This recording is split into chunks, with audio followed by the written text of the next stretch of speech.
Hi everyone, this is Samit from talks on ground. कैसे हैं आप लोग? तो कुछ दिनों पहले हमने जंतर मंतर पे एक पूरा अभियान, एक आंदोलन, एक प्रोटेस्ट देखा था। और करीब 17-18 दिन हो गए हैं जब जंतर मंतर से एक मार्च निकली पार्लियामेंट की तरफ और बहुत वायलेंस हुआ एंड सो ऑन। और कुछ दिनों बाद धर्मेंद्र प्रधान का रेजिग्नेशन भी हो गया था। तो एक्चुअली में इसके पीछे क्या मंशा थी, किस वजह से ये करना पड़ रहा है, ये बहुत स्पेकुलेटिव चीज़ है और इसके बारे में बहुत कुछ बोला जा चुका है। लेकिन जो एक चीज़ है जो जिससे अमेरिका भी पैनिक कर रहा है और जिससे बेसिकली आपका पूरा ऑपोजिशन एक पैनिक में है, उसका नाम है FCRA। अब ये जो कानून है ये तहलका मचा रहा है इंडिया में और अमेरिका में। और इतना मचा रहा है कि अमेरिका के कुछ कांग्रेसमैन हैं जो ऐसे ऐसे स्टेटमेंट दे रहे हैं कि जी सेंट थॉमस इंडिया में 50 AD में ही आ गए थे, जीसस के कुछ सालों बाद ही। और मदर इंडिया में चर्च का बहुत मान्यता है, उसको आप ख़त्म करने वाले हो, चर्च को गवर्नमेंट टेक ओवर करने वाली है। तो ऐसा क्या होने वाला है इस कानून में कि जो आपका ऑपोजिशन और अमेरिका है वो इतना पैनिक कर रहा है? तो सबसे पहले तो आपको पीछे करीब 2 साल जाना पड़ेगा ये समझने के लिए कि ये क्या चल रहा है। अब आपको मैं याद दिलाता हूँ कि कुछ साल पहले 1-1.5 साल पहले वक्फ कानून जो है वो बनाया गया था गवर्नमेंट द्वारा। और अभी उसका एग्जीक्यूशन हो रहा है, मतलब कि कई लोग उसमें अपना प्रॉपर्टी, जो वक्त की प्रॉपर्टी है उसके डिटेल्स डाल रहे हैं कि उन्होंने क्लेम करा है वो डाल रहे हैं। एक पोर्टल बनाया गया है और उसमें करीब 80,000 से 1 लाख ऐसी प्रॉपर्टीज़ हैं जिसका उनके पास कोई प्रूफ नहीं था और वो उस पोर्टल पे वो गए नहीं है। तो वो लैंड ऑब्वियसली वापस आने वाला है। अब वक्त कानून जो था वो बेसिकली टारगेट कर रहा है उस मुस्लिम ऑर्गेनाइजेशंस और इंडिविजुअल्स को जो कि एक लैंड ग्रैब में लगे हुए थे। तो एक बात तो ये हो गई।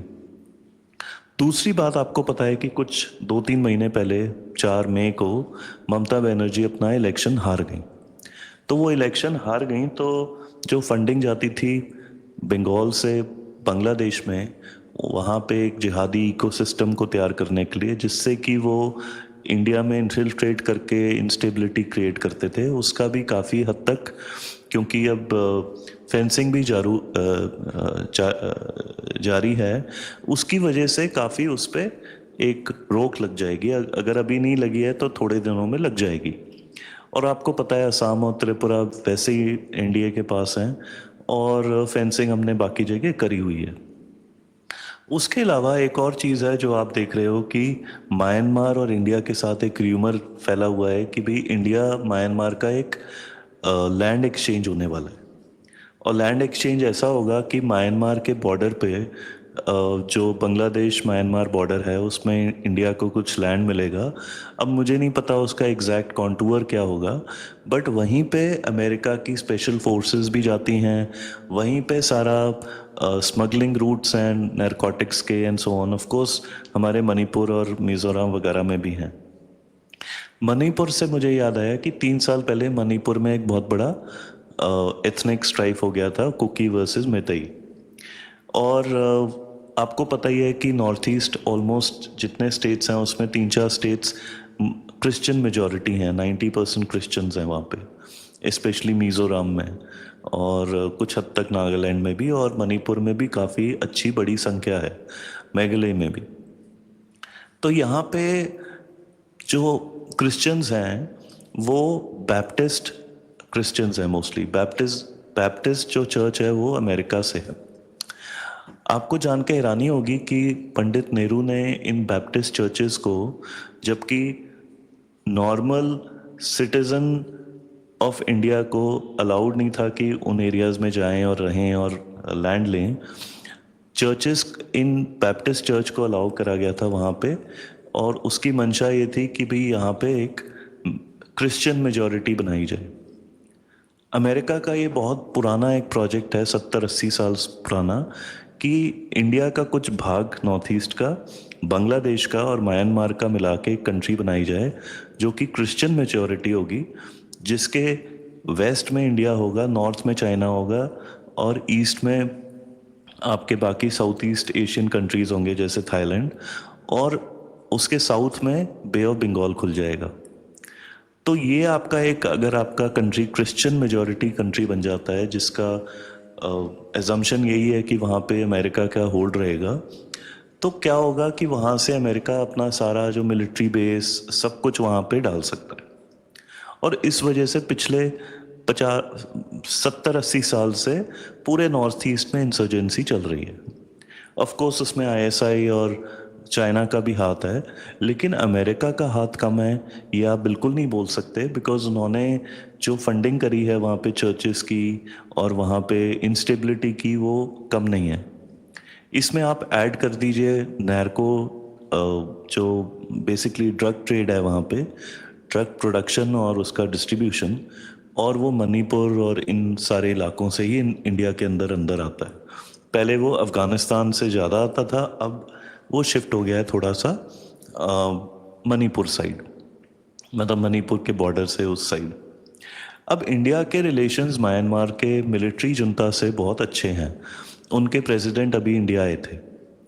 तो ये वाला जो पूरा गेम है ये बहुत ही बड़ा गेम है, ये वक्त से बड़ा गेम है, ये बहुत पुराना एक प्रोजेक्ट है, not only to Christianize India, लेकिन एक क्रिश्चियन मेजॉरिटी कंट्री बनाने के लिए, इंडिया को इनस्टेबल रखने के लिए, अनस्टेबल रखने के लिए, चाइना के ऊपर नज़र रखने के लिए। तो ये सारी चीज़ें जब आप मिला लो तो उसमें ये कानून एफसीआरए सबके बीच के निचोड़ में आ जाता है। अब एफसीआरए क्या करता है, वो, आप अगर एक एनजीओ हो, आप किसी भी रीज़न से आप पैसे ले सकते हो, एजुकेशन के लिए, हॉस्पिटल के लिए, रिलीजियस स्ट्रक्चर बनाने के लिए आप बाहर से पैसे ले सकते हो। Most of this money comes from America in one way और द अदर। तो अब गवर्नमेंट ने कहा है कि भाई अब अगर आपने रूल्स नहीं फॉलो करे, आपका ऑडिट ठीक नहीं हुआ, तो हम आपने जो भी फॉरेन मनी से आपने जो भी बनाया है, जो लैंड ग्रैब करा है, जो चर्च बनाया है, हॉस्पिटल बनाया है, स्कूल बनाया है, वो हम टेक ओवर कर लेंगे। तो इससे बहुत बड़ा पेट दर्द हो रहा है, not just in India but also in America. तो आपको अब ये थोड़ा सा समझ आया। तो इसका कनेक्शन वक्त से ये है कि इस चर्च के पास भी इंडिया का बहुत सारा लैंड है, बहुत सारे चर्च हैं, उन चर्चेस के साथ में स्कूल्स हैं, हॉस्पिटल्स हैं, लोगों के रहने की जगह है, और बहुत जगहों पे इनके पास प्रॉपर्टी है जिनसे ये रेंट लेते हैं। तो इसीलिए आपने देखा कि कल अमित शाह से मिलने के लिए मिजोरम के चीफ मिनिस्टर आए और बहुत सारे चर्च के डेलीगेशंस आए, डिफरेंट डिफरेंट, और उनकी मांग ये है कि एफसीआरए कानून आप ले आओ, लेकिन उसमें कुछ रेट्रोस्पेक्टिव मत करना। रेट्रोस्पेक्टिव का मतलब है हमने जो पहले से कर दिया है, जो हमने लैंड ग्रैब कर दिया है, उसको आप मत वापस लेना। तो उससे आप समझ सकते हो इनकी मंशा क्या है। इनकी मंशा ये नहीं है कि अब हम बेसिकली कंटिन्यू करें इसे, बिकॉज उन्हें पता है कि इनका गेम अप हो गया है, लेकिन वो चाहते हैं कि हमारे पिछले कर्मों का हमें कोई फल ना मिले और गवर्नमेंट इनके प्रॉपर्टीज़ और इनके जो भी फंड्स वगैरह हैं उसको टेक ओवर ना कर ले। तो एफसीआरए कानून के कारण ही सीजेपी का प्रोटेस्ट हुआ था। आप ये एक डायरेक्ट लिंक बना सकते हो सीजेपी और एफसीआरए में, और उसका कनेक्शन एजुकेशन से कतई नहीं है, और ना इनमें से कोई जेंजी है। जितने भी कॉकरोच जनता पार्टी, सो कॉल्ड जनता पार्टी के लोग हैं, उनमें से कोई जेंजी नहीं है। कोई 28 साल का है, कोई 30 साल का है, कोई 35 साल का है, कोई 25 साल का है, लेकिन कोई भी जेंजी नहीं है। तो ये समझने की बात है कि इसके पीछे का कारण क्या है और ये क्यों इम्पोर्टेंट है।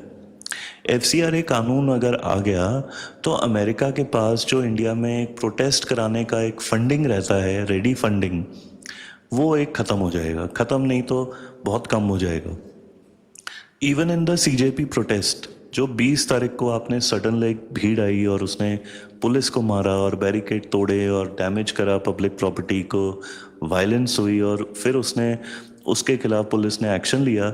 वो सारा ड्रामा इसलिए हुआ बिकॉज जंतर मंतर पे तो बहुत कम लोग थे, 1000 2000 what ever be that number, लेकिन सडनली चारों तरफ से स्टोन्स लेके और बहुत सारी चीज़ें लेके ये बहुत सारे ऐसे ऑर्गेनाइजेशंस हैं जिन्होंने ये लोग इकट्ठे करे। क्यों इकट्ठे करे? बिकॉज उनको ये FCRA कानून नहीं पसंद है। ये रियलिटी है, बाकी सब ये उसका ऊपरी लेयर है जो कि आपको दिखाया जा रहा है।